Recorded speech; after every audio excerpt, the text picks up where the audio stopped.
Podemos, sim. Boa tarde a todos. Boa Maravilha. tarde, professor Edivaldo, professor Ricardo. Boa tarde, André. Boa tarde. Todos que estão na sala, meus cumprimentos. Bom, então uma boa tarde a todas e todos. É com grande satisfação e com grande honra iniciamos hoje o nosso ciclo de seminários virtuais titulado Novos Rumos do Direito do Estado. Essa nossa iniciativa é desenvolvida no âmbito do Programa de Pós-Graduação em Direito da Universidade Federal da Bahia, mestrado e doutorado, no âmbito também da disciplina Tópicos Especiais de Direito do Estado, disciplina cujo plano de curso foi, inclusive, desenvolvido pelo professor Dr. Edivaldo Brito. Nós iremos, a partir de hoje até o dia 19 de novembro, desenvolver uma série de seminários contando com grandes nomes do direito nacional e também internacional.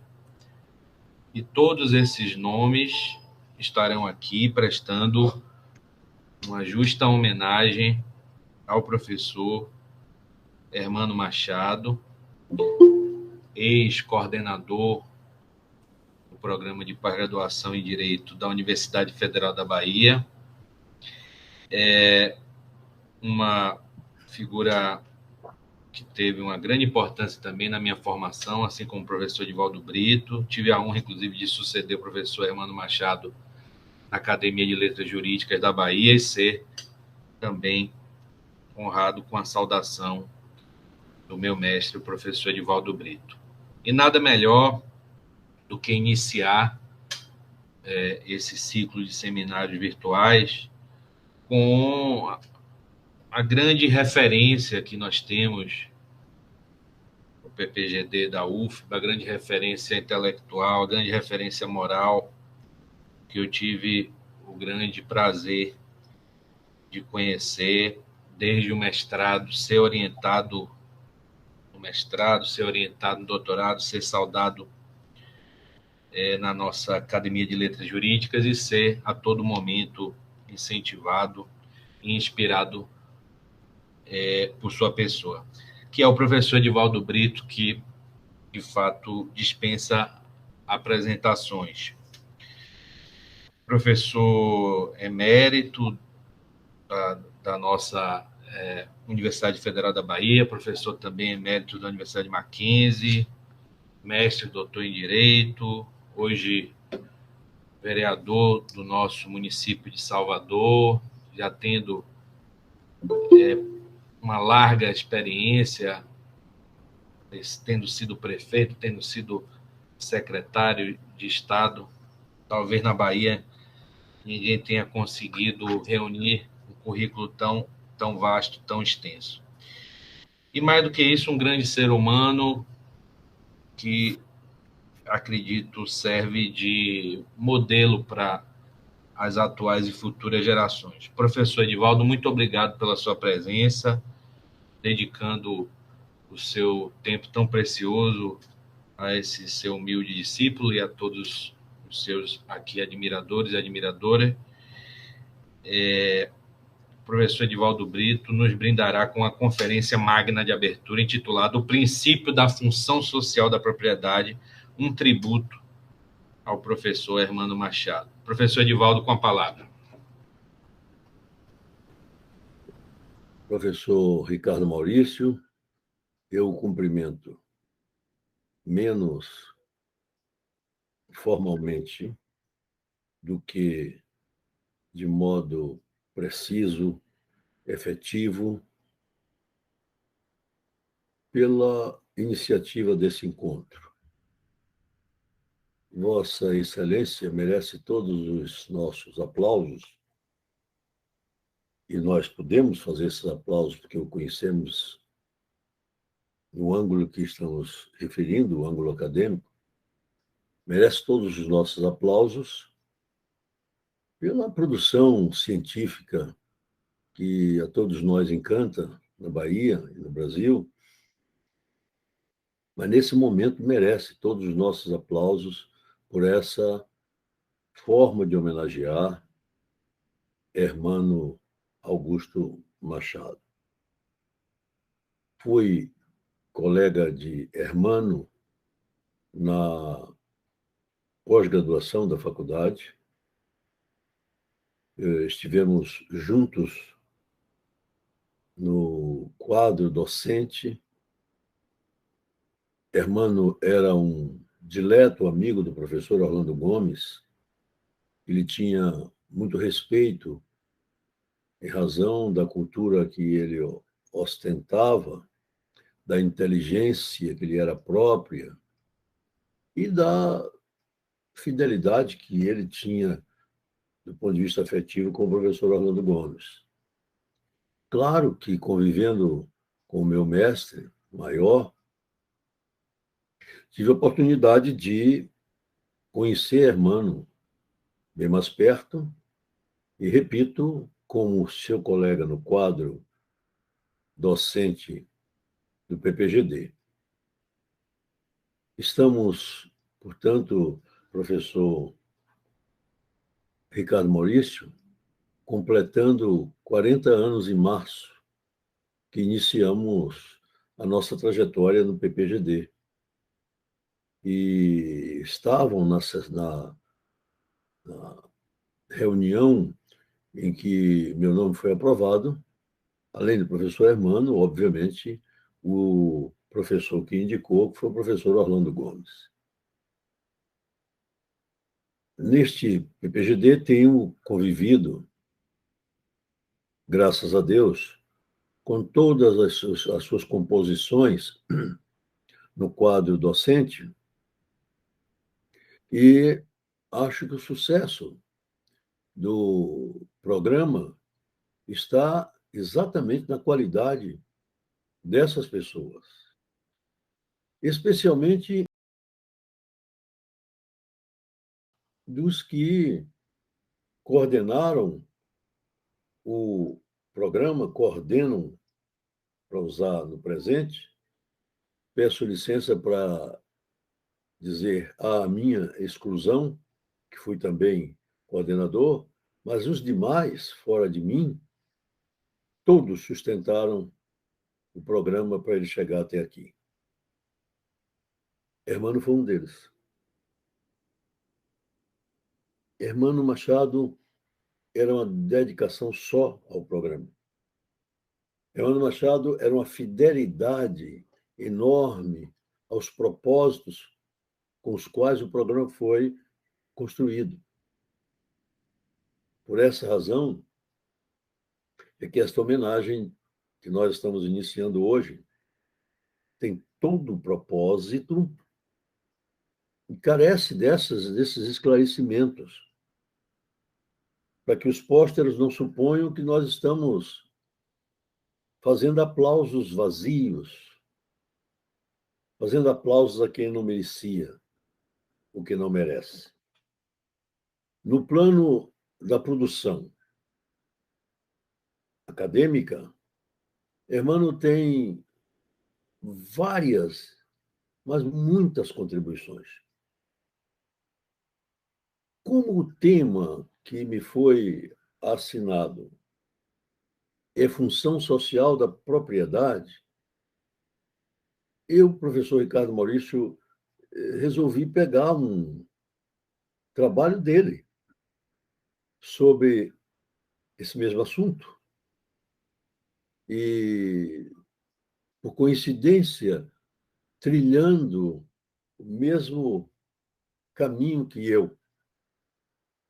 E diria até, inspirando-se, embora ele não o diga diretamente, nas ideias de Orlando Gomes sobre a função social da propriedade, no momento em que ele, Orlando, foi o autor do anteprojeto de Código Civil, que pariu esse texto que está aí, 2002, diria com Miguel Reale, que as virtudes do texto de 2002 são de Orlando.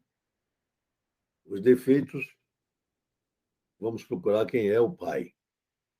Porque o Reale disse que tudo que havia de proveitoso no texto de 2002, ele tirou do anteprojeto de Orlando Gomes.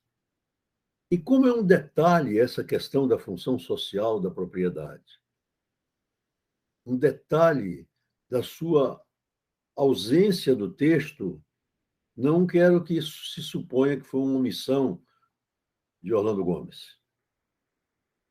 Diria, para utilizar uma categoria dos alemães, diria que estamos no caminho do chamado silêncio eloquente, porque o silêncio eloquente tem exatamente o conteúdo semântico de uma categoria em que quem deveria, aspas, pronunciar-se sobre um determinado tema, sobre ele nada diz.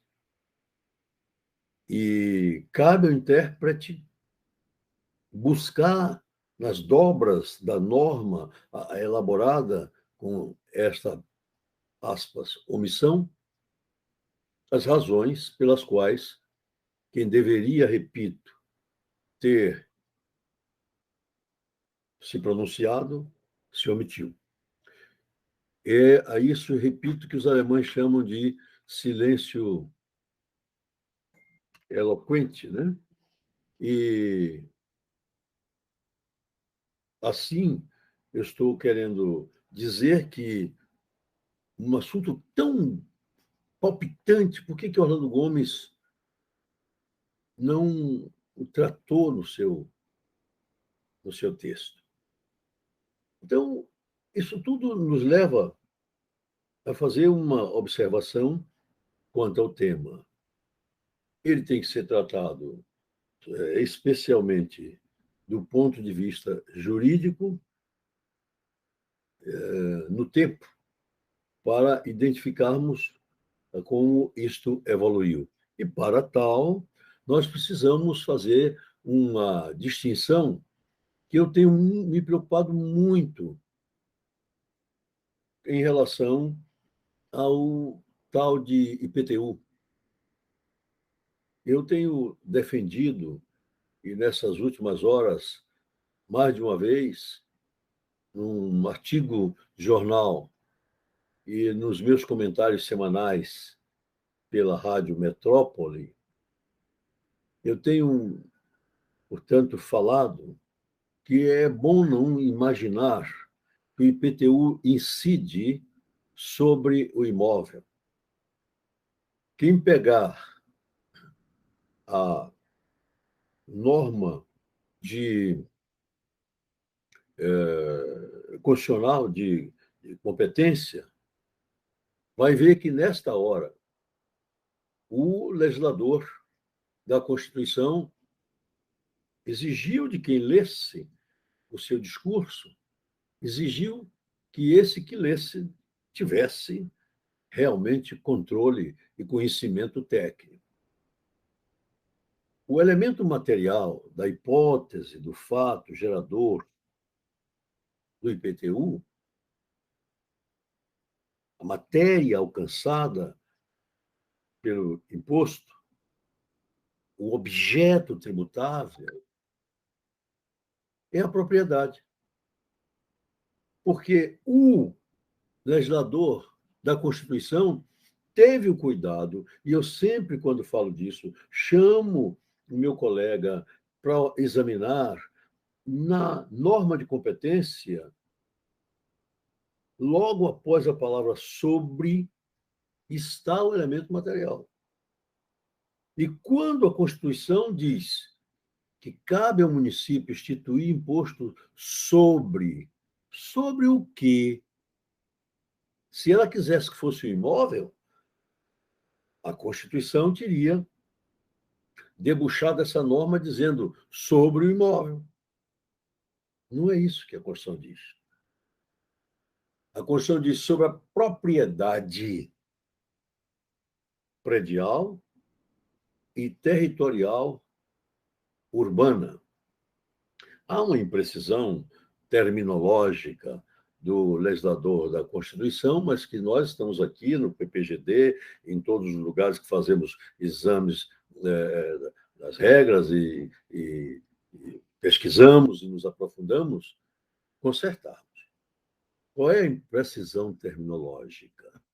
É que não precisava dizer que era sobre a propriedade predial e territorial, porque aí o que ele está querendo fazer é usar uma linguagem acessível a todos, técnicos e não técnicos, bem a propósito daquilo que Caio Mário, quando escreveu o anteprojeto do Código de Obrigações, dizia que as normas jurídicas elas deveriam ser redigidas de tal maneira que o homem comum entendesse a mensagem. Pois bem, acho que essa imprecisão terminológica que estou fazendo referência ocorre porque o legislador da Constituição também quis dar acesso ao homem comum a esta mensagem. E qual é a crítica que estamos querendo colocar? É que, repito, propriedade predial e territorial urbana, como se prédio fosse sinônimo de edificação. Bastaria que o legislador tivesse dito que o imposto incidiria sobre a propriedade predial. Que prédio, em direito civil, é qualquer bem imóvel, edificado ou não. Edificado ou não. Mas, se quis assim o legislador, vamos dizer que não é um imposto que incida sobre dois objetos. É um só. Veja como é importante dominar os campos todos do direito. O objeto é um só. Eu, aliás, professor Ricardo Maurício, fiquei muito feliz. Eu estou saindo de uma aula que dei para a USP, a pedido do professor Ricardo Lewandowski, que continua, apesar de me Supremo, dando aula lá, do professor Heleno Torres e do professor Pier Paolo Bottini. Estou saindo desta aula em que nós estávamos discutindo exatamente questões como esta, que estamos colocando aqui. E eu vou repetir, que é nesse ambiente em que estou junto de todos os meus colegas alunos da pós-graduação, é nesse ambiente que nós devemos cultivar isto, que é a falta disto que está prejudicando muitos dos direitos, muitas das prerrogativas que as pessoas têm. Porque nós ficamos, professor Ricardo Maurício, muito afeitos a pegar o texto do legislador miseravelmente feito. O legislador é o pior dos emissores de mensagem e queremos fazer doutrina a partir do legislador, quando o que nós deveríamos ter no legislador era alguém carecendo de que a doutrina lhe educasse. Ou então nós vamos para a jurisprudência. A jurisprudência é fundamental, porque ela ajuda na interpretação das normas, uma vez que o direito sendo conduta humana na sua interferência intersubjetiva, é necessário que se examine cada caso em que essa interferência intersubjetiva propicia para que nós tenhamos dado vida à norma, tenhamos, portanto, o direito na sua dinâmica, não só na sua estática. Mas isso não significa que eu, doutrinador, vá partir da jurisprudência para poder chegar às conclusões de categorias, de conceitos, de institutos jurídicos. Negativo. Negativo. A jurisprudência está julgando um caso, enquanto eu estou teorizando sobre todos os casos, se sou doutrinador. Então, tanto a busca na mensagem do legislador, quanto a busca na mensagem que vem da jurisprudência, tanto uma quanto a outra não devem ser a orientação de nós todos, especialmente quando estamos num trabalho em nível de pós-graduação. Repitamos, o imposto, que nós conhecemos popularmente com o nome de IPTU, é um imposto que alcança um objeto chamado propriedade. Muito bem. Se é um objeto chamado propriedade, a pergunta que vem é: qual é o conteúdo semântico deste objeto? Para um professor que abraçou o método lógico-linguístico, pelo qual cada afirmação de um emissor traz um signo ou um conjunto de signos. E como este signo pronunciado pode ser vadio, pode ser de um conteúdo semântico prostituído por qualquer hipótese, façamos, portanto, um pedido de ajuda à lógica, para que ela nos dê disciplina do pensamento. Então, repito, para alguém que cultiva o método lógico-linguístico, essas duas ciências ancilares da ciência jurídica,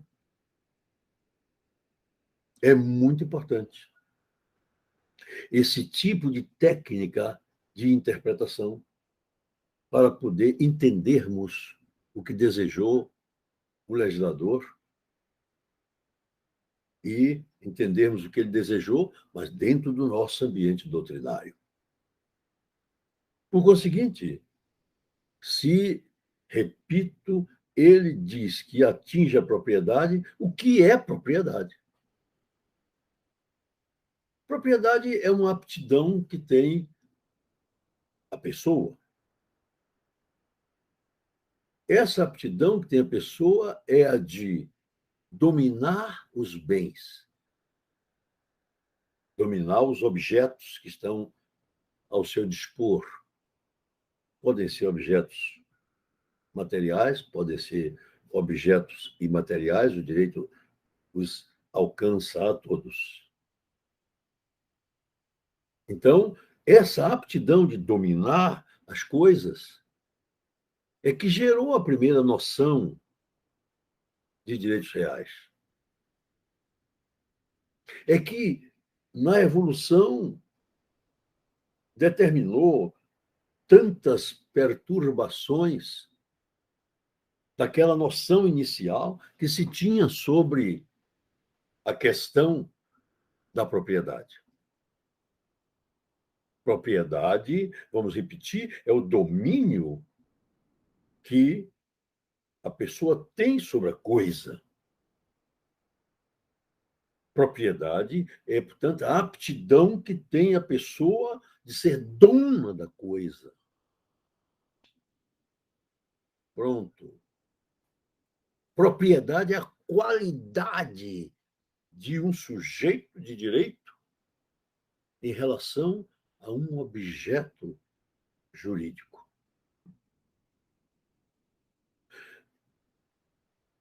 Vejam como é importante partirmos para isso, voltando ao exemplo do IPTU.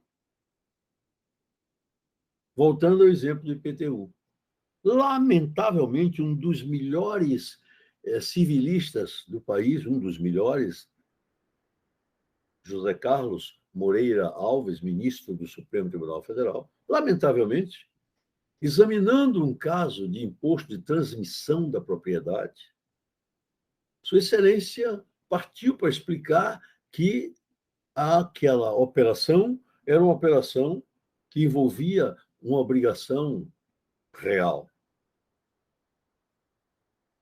Não tinha o menor sentido de confundir essa situação com a situação que nós denominamos em direito das obrigações de obrigações reais. Então, ficou-se nessa dúvida, porque se Moreira Alves fez um julgamento dessa natureza, na oportunidade nós escrevemos um trabalho num livro em homenagem a Djalma de Campos, chamado Dimensão Jurídica do Tributo, e fizemos esse desafio para mostrar que o que se tributava não era o imóvel. Preste bem atenção onde eu quero chegar. Mas se era a propriedade, eu teria que ter respeito pelo princípio da capacidade contributiva.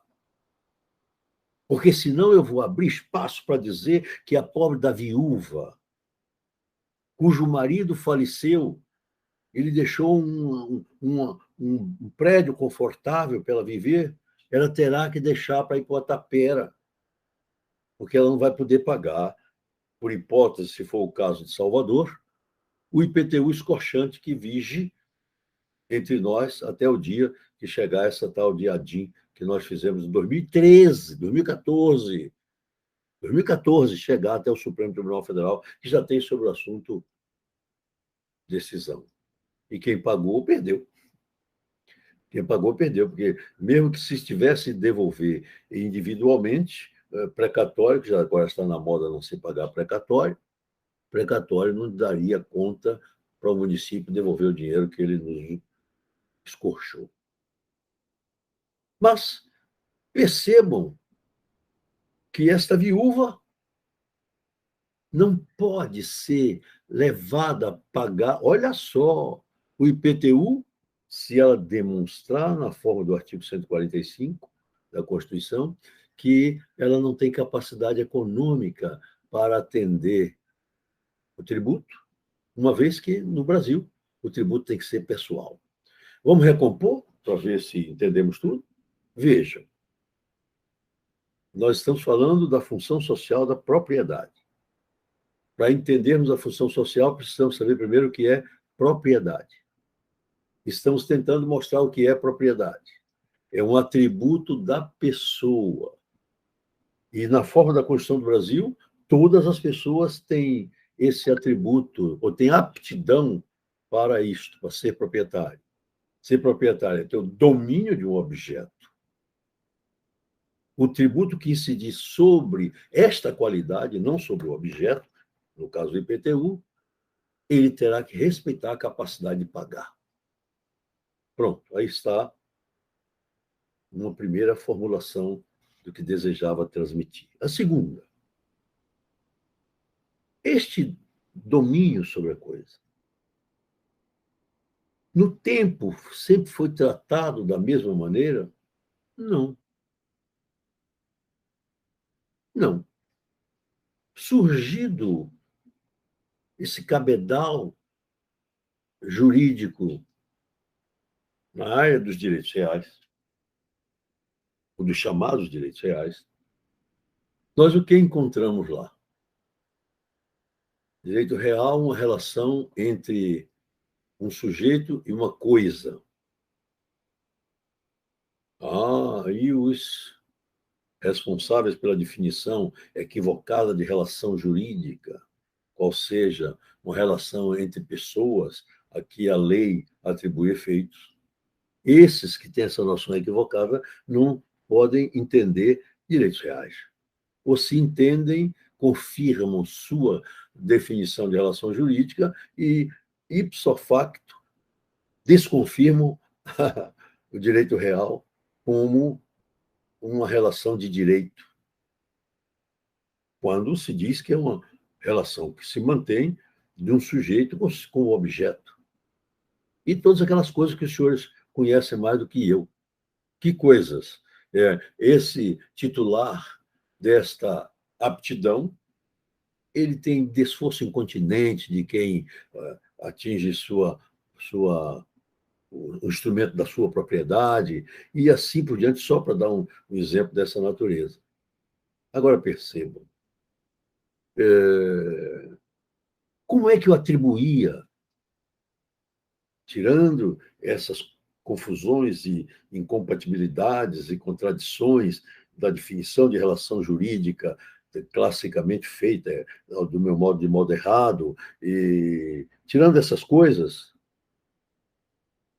como é que se tratava este domínio?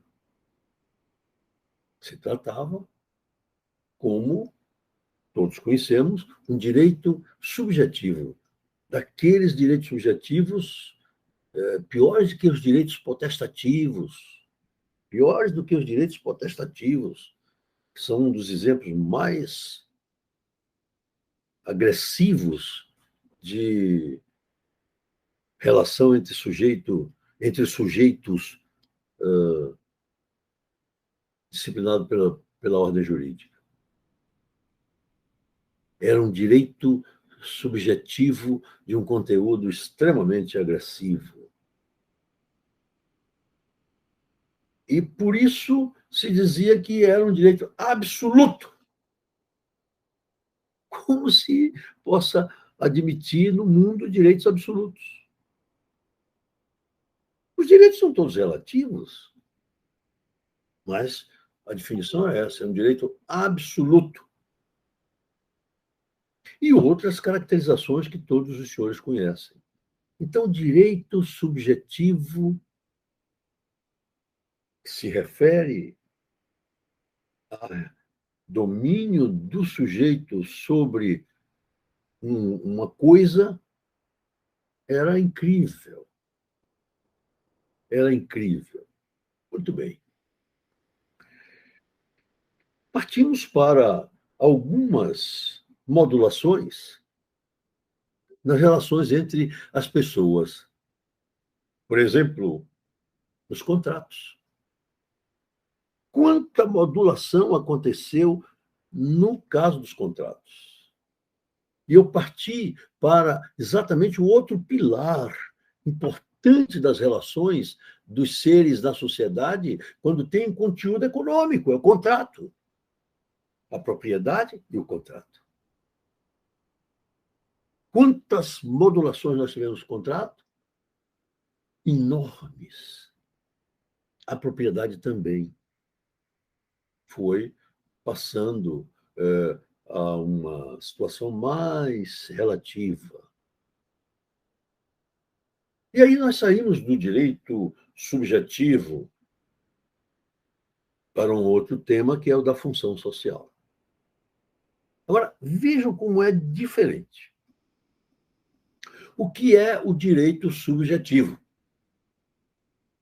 Direito subjetivo é o conjunto de faculdades que a ordem jurídica outorga a uma pessoa, a um ser, a um sujeito, para ficarmos mais precisos, para que pratique atos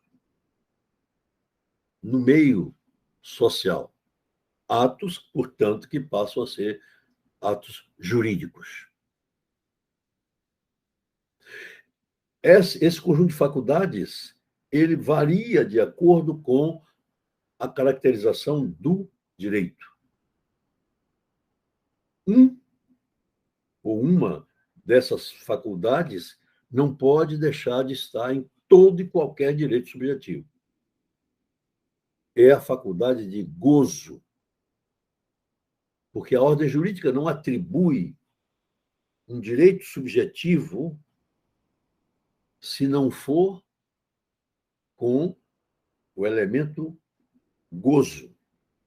Todos são feitos para exercer.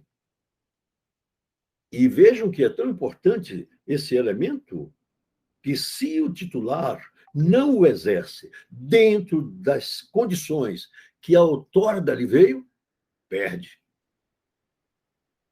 É como nós falamos de decadência, caducidade do direito. Alguns já vêm marcados, já recebem, desde que nascem, a marca determinando exerça dentro desse tempo sob pena de perdê-lo. Dormientibus non succurrit juros. Não falo de prescrição, porque já é outra coisa. O direito que eu recebo, ele traz pretensão, que é meu poder jurídico de fazer com que aquele direito seja realmente válido ao ser exercido. E, do outro lado, tem alguém que tem que cumprir prestação, cumprir dever. Então, minha pretensão é tão importante que alguns direitos nascem com um prazo de validade para que eu faça o exercício. Se dentro desse prazo de validade eu não o exerço, perco. Ele decai. Portanto, a identificação dos prazos de decadência é uma identificação fácil. Não tem aquela história de que se dizia muito naquelas perturbações de que a decadência atinge o direito, a prescrição atinge a ação. Vocês não foram do meu tempo, quando nós tínhamos a ação renovatória de locação para bens, né, que estavam utilizados no comércio, para saber se aquele prazo de renovação de 5 anos era de decadência ou de prescrição. Deus louvado. Hoje está até fácil, porque o texto do Código Civil traz um elenco de decadência e como é que faz, e outro elenco de prescrição, como é que faz. Mas volto eu. Se é esse conjunto de faculdades, e se no caso dos direitos reais, esse conjunto de faculdades me leva a ostentar um poder parecendo um Hulk, um Shazam, aqueles heróis do meu tempo, houve modulações, como eu disse, como aconteceu com os contratos. E aí, nós começamos a ver, primeiramente com os contratos, algumas legislações falando em função social do contrato. Entre nós, a Constituição fala da função social da propriedade. O que é isso? E qual é a sua ligação com esse tal de direito subjetivo a que eu me refiro?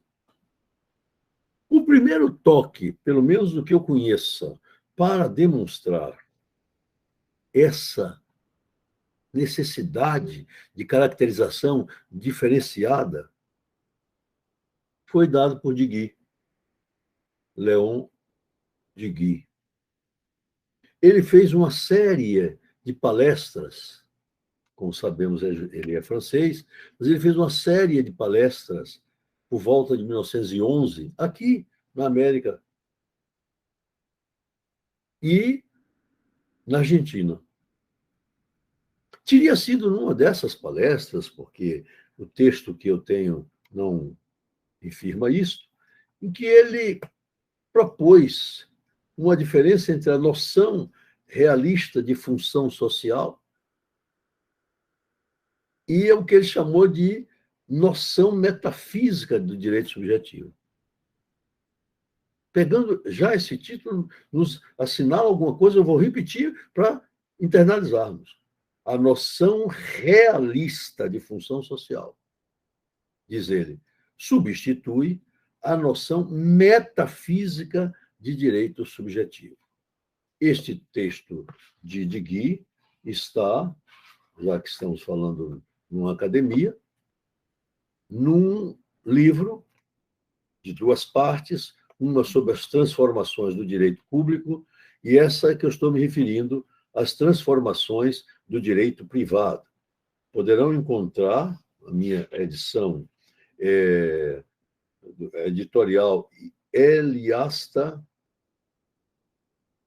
Buenos Aires, e é uma edição, eu só conheço essa, talvez só exista essa, não dá a data, sem data, mas deixa eu ver se tem aqui no fundo, que às vezes consta no fundo quando foi impresso.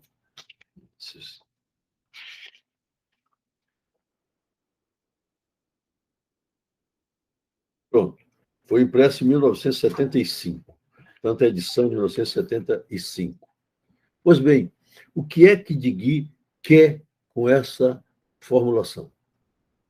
Digui explica que todo homem na sociedade não é dono de nada. Olha só.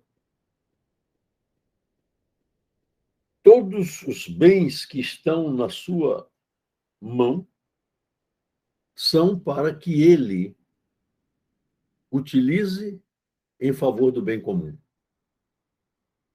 Então, é muito precisa a forma que ele diz assim: o homem não tem direitos, a coletividade tampouco. Porém, todo indivíduo tem na sociedade uma certa função que cumprir, uma certa tarefa que executar. E diz assim: enquanto a propriedade é a condição indispensável da prosperidade e da grandeza das sociedades, as doutrinas coletivistas são uma volta à barbárie. Porém, a propriedade não é um direito. Porém, a propriedade não é um direito. A propriedade é uma função social. Continua, Digui. O proprietário, quer dizer, o possuidor de uma riqueza, tem, pelo fato de possuir essa riqueza, uma função social que cumprir. E enquanto cumpre esta missão, seus atos de proprietário estão protegidos. Olha só o que ele diz. Enquanto cumpre essa missão. Digui não era comunista, Digui não era não sei o que se possa dizer que isso aqui é uma loucura, né? Vocês estão vendo que nesse vai e vem, a Alemanha agora deu uma demonstração, né, de derrubar todo mundo que era conservador, que era assim, para reacender as pessoas progressistas, apesar de, nesse roldão, levar uma das líderes mais importantes do mundo, que é Angela Merkel. Então, Digui não era. Portanto, para se dizer, isso é um texto de um comunista. Então, ele diz: cumprir uma função. Enquanto cumpre essa missão, repito, seus atos de proprietário estão protegidos. Se não cumpre, ou se cumpre mal, se, por exemplo, não cultiva a sua terra, a homenagem não é ao nosso Emmanuel Machado, o chefe do nosso direito agrário da faculdade, se, por exemplo, não cultiva a terra ou deixa arruinar-se sua casa, olha só como a Bahia está cheia de prédios caindo aos pedaços e os prefeitos escorando com dinheiro que a gente, do suado IPTU que a gente paga, e tendo uma lei que foi feita pelo professor Edivaldo Brito, enquanto legislador, para arrecadação de imóveis abandonados, na forma do texto do Código Civil de 2002. E nós temos que falar na teoria e falar na prática. Nunca puseram esta lei em efetividade, porque se pusesse, se alguém tivesse lido Digui, esta lei de minha autoria já estaria aí, para tomar esses imóveis abandonados todos, para fazer escolas, para fazer clubes sociais até, para fazer postos de saúde, sem gastar um tostão. Você abandona para poder, depois que as obras todas forem feitas nas suas cercanias, a valorização de um imóvel que estaria em ruínas, transforma este imóvel em algo proveitoso. Tudo isso é a aplicação da função social da propriedade. Então, ele diz: a intervenção dos governantes, nestes casos, é legítima para obrigá-lo a cumprir sua função social de proprietário, que consiste, diz ele, em assegurar o emprego das riquezas que possui conforme o seu destino. E a Constituição do Brasil diz, em várias passagens, todos os senhores sabem, que a função, que a propriedade só tem legitimidade para ser privada se tiver uma função social. Bom, estou encaminhando o professor Ricardo Maurício, não se assuste para o final, mas tinha que ter essas noções iniciais para dizer como é que o professor Orlando Gomes se posicionou no seu texto e o professor Hermano Machado se pronunciou sobre essa questão da função social da propriedade. O professor Orlando Gomes, quando fez o seu anteprojeto, anunciou que havia uma dificuldade enorme de conciliar o que se chama de direito subjetivo, direitos reais, portanto, direito subjetivo do proprietário, direito real, com função social. E por quê? Porque ele diz, se existe direito subjetivo, ou perdão, se existe a noção de função social, existirá, sem dúvida, um dever para o proprietário. Como conciliar, pergunta ele, este direito que é absoluto com esta mensagem que implica no proprietário se conformar com o exercício do seu direito subordinado ao bem-estar social ou a qualquer interesse superior, ou, diz ele, Orlando Gomes, ou, por outras palavras, a propriedade ter uma função social. Assim, o titular está adstrito ao cumprimento de deveres. Então, diz o professor Orlando Gomes, é difícil casar essas duas situações. A dificuldade de positivar a função social da propriedade em termos jurídicos concretos é uma técnica que irá exigir que não se leve à negação desse direito. Se a ideia de função social da propriedade, levada às suas últimas consequências, implicasse o reconhecimento de que o Estado pode determinar as finalidades a que deve ser destinada a gestão dos bens pertencentes a particulares, a propriedade deixaria de ser um direito subjetivo. Vejam bem, mestre Orlando Gomes diz assim, ótimo, eu vou chamar a essa relação de função social da propriedade, que tem aquele conteúdo que eu li há pouco de Digui. Mas, se é assim, a propriedade deixa de ser um direito subjetivo. Então, eu teria que mudar toda a Constituição, o arcabouço da Constituição, para essa questão da função social. Quem desejar desenvolver mais este tema em Orlando Gomes, eu aconselharia, porque ele dá uma solução. Ele diz que é melhor examinar a função social da propriedade sob duas formas jurídicas, uma positiva e uma negativa. E aí ele pega a função social da propriedade na forma positiva e explica, por exemplo, que os bens que são manipulados por uma empresa que também exerce propriedade sobre tal, esses bens, sim, podem ser realmente submetidos a essa função social. Mas há outras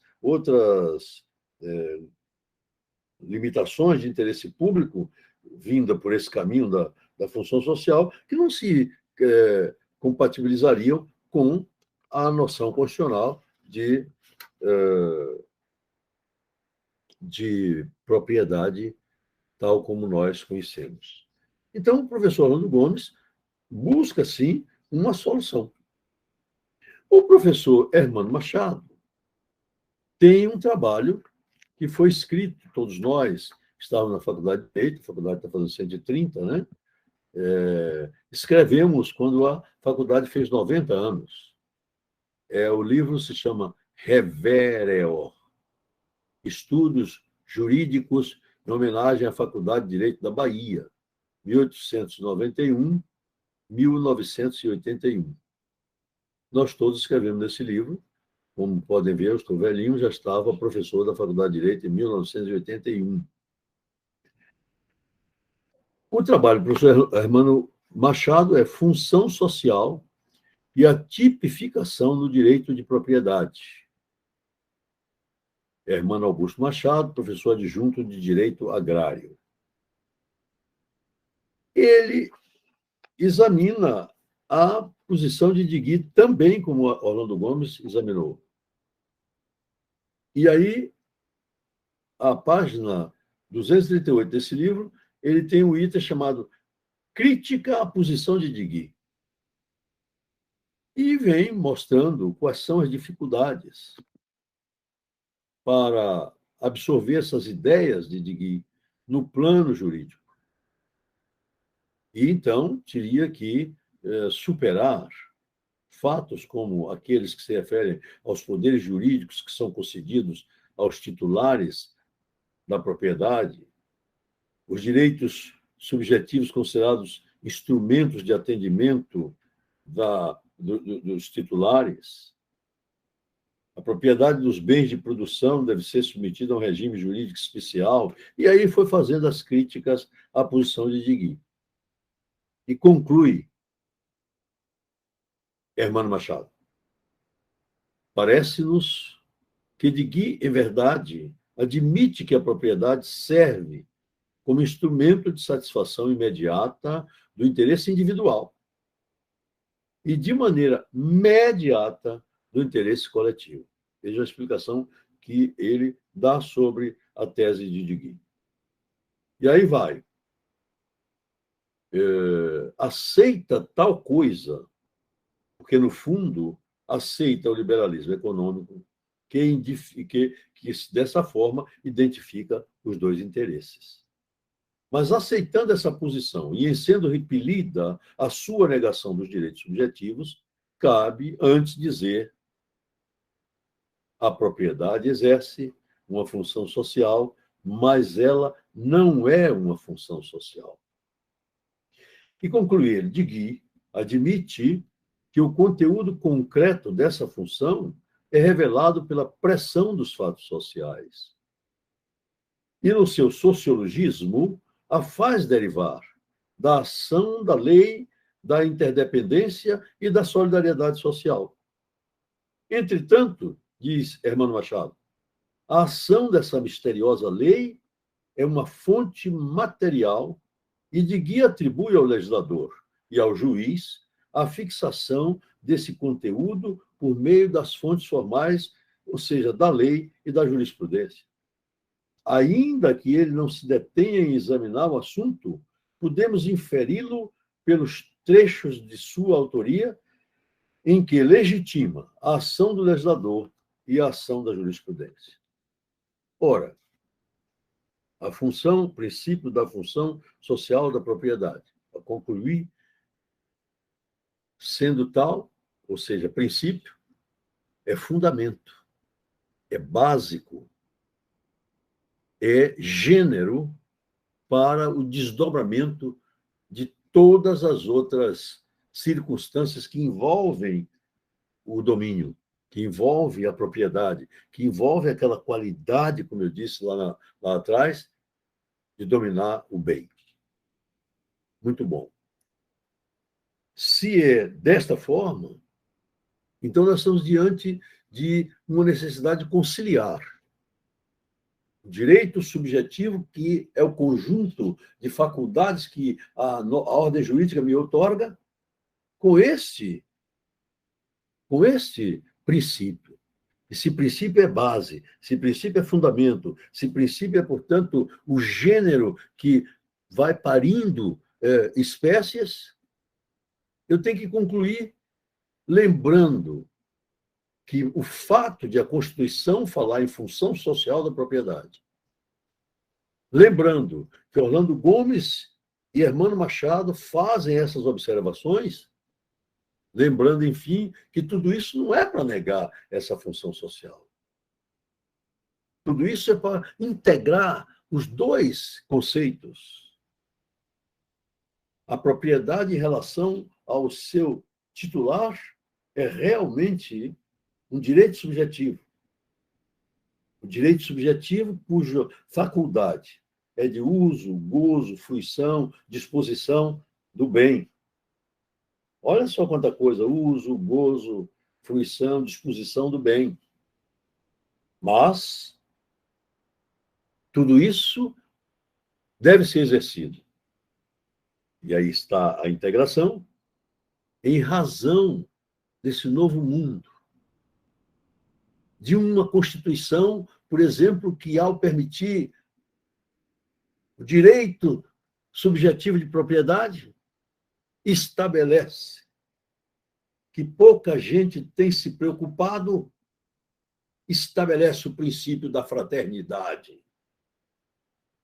Quem sabe se nós, os estudiosos desse objeto chamado direito, não estamos perdendo tempo com filigranas do legislador. Como eu disse, autor das piores obras no direito, que é o legislador. Deus sabe como as leis são feitas. Vamos seguir Voltaire.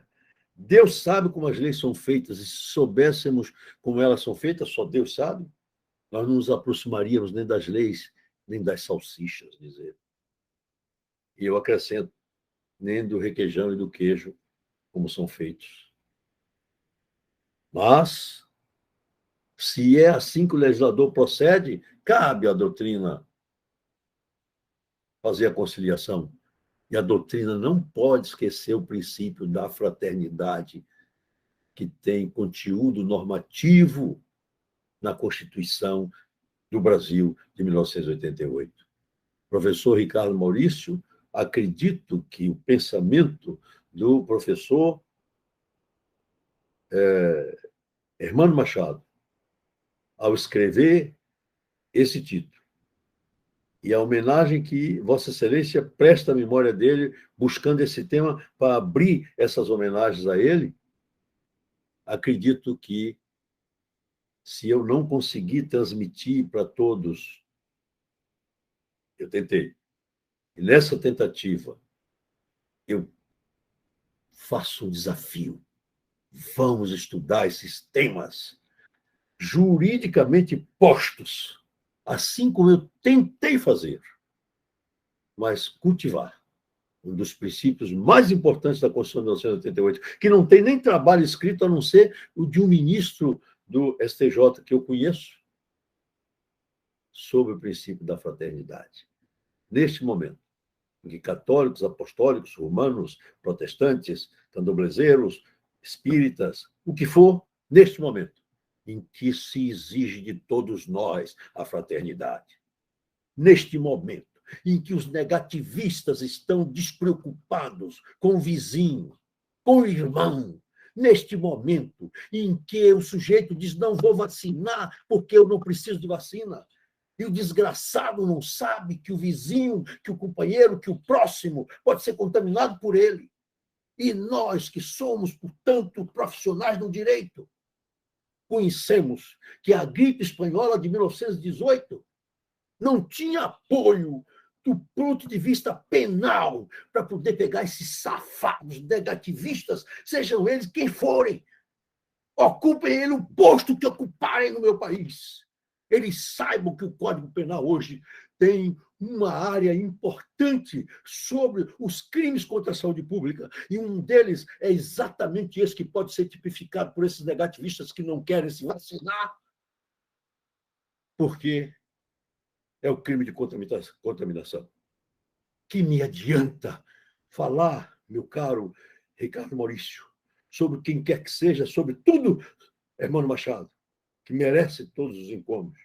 Que me adianta falar se for só um teórico, se for só um homem que não saiba fazer aplicação no meio social, na hora necessária dessas coisas, senão não adianta eu estar dizendo na sala de aula que direito é conduta humana na sua interferência intersubjetiva. Desculpem os males, mas muito obrigado.